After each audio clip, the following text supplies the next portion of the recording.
kinikilalang si Baste.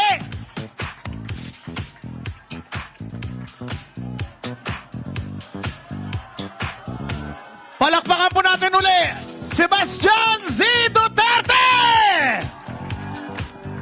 Nakikiusap po ako sa mga tao dito. Please, upo lang po. Upo. Sa ating pinakamamahal na Pangulo at Chairman ng Partido Demokratiko Pilipino, Pangulong Rodrigo Roa Duterte, sa lahat ng mga kasapi ng PDP, mula sa mga opisyal at mga miyembro sa buong Pilipinas, sa ating mga kapwa Pilipino, isang makasaysayang araw sa ating lahat.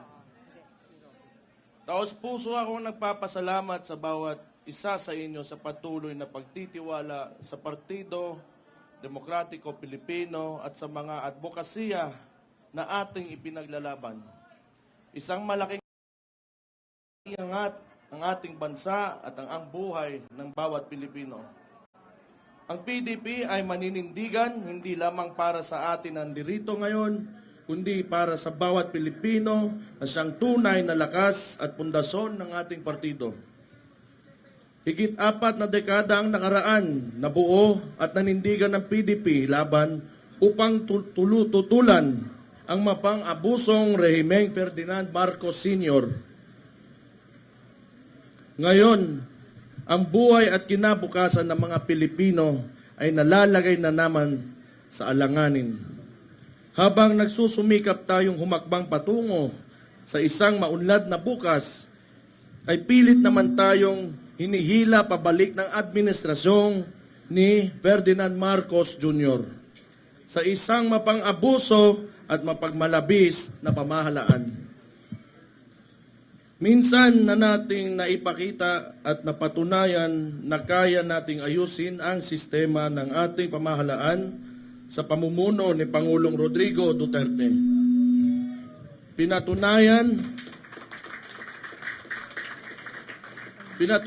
natin na kaya nating magsilbi sa bayan na may disiplina, sa sarili, walang kalabisan at walang pang-aabuso lalo na sa pera ng taong bayan. Huwag nating sayangin ang mandato na ibinigay sa atin ng ating mga kababayan. Huwag nating sayangin ang mga buhay na itinaya ng ating mga kapwa Pilipino, lalo na ng mga pulis at sundalo, para lamang maipaglaban ang kapayapaan at kalayaan ng ating bansa. Bilang mga lingkod bayan, tungkulin nating ibigay sa mga Pilipino ang buhay na masagana, bansang mapayapa at lahing maipagmamalaki sa buong mundo. Bilang mga tunay na kasapi ng PDP at boses ng mga Pilipino, patuloy tayong makikilahok, magsasalita at makikipaglaban. Mga kapatid, nagsisimula pa lamang tayo.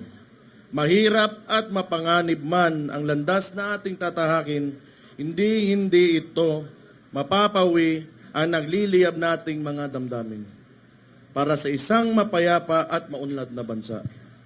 Hindi tayo uurong, patuloy tayong hahakbang para sa karangalan ng mga Pilipino at ng buong Pilipinas.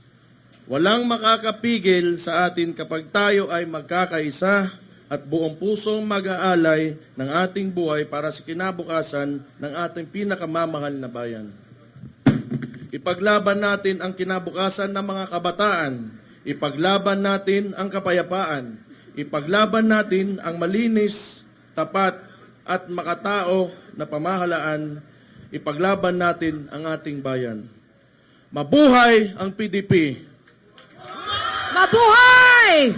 Mabuhay ang Pilipinas! Mabuhay! Mabuhay ang Pilipino! Mabuhay! Maraming salamat sa inyong lahat. Mabuhay si Baste! Mabuhay kay Mayor Baste Duterte! Hindi mo lang mahal ang Pilipinas, ang gwapo-gwapo mo pa. Di ba, girl? Mahal ka namin. Mahal ka namin. Wow. Oh, di ba? May pinagmanahan kasi. Siyempre. Siyempre. Mana sa daddy, hindi ba? Speaking of kagwapuan, abay,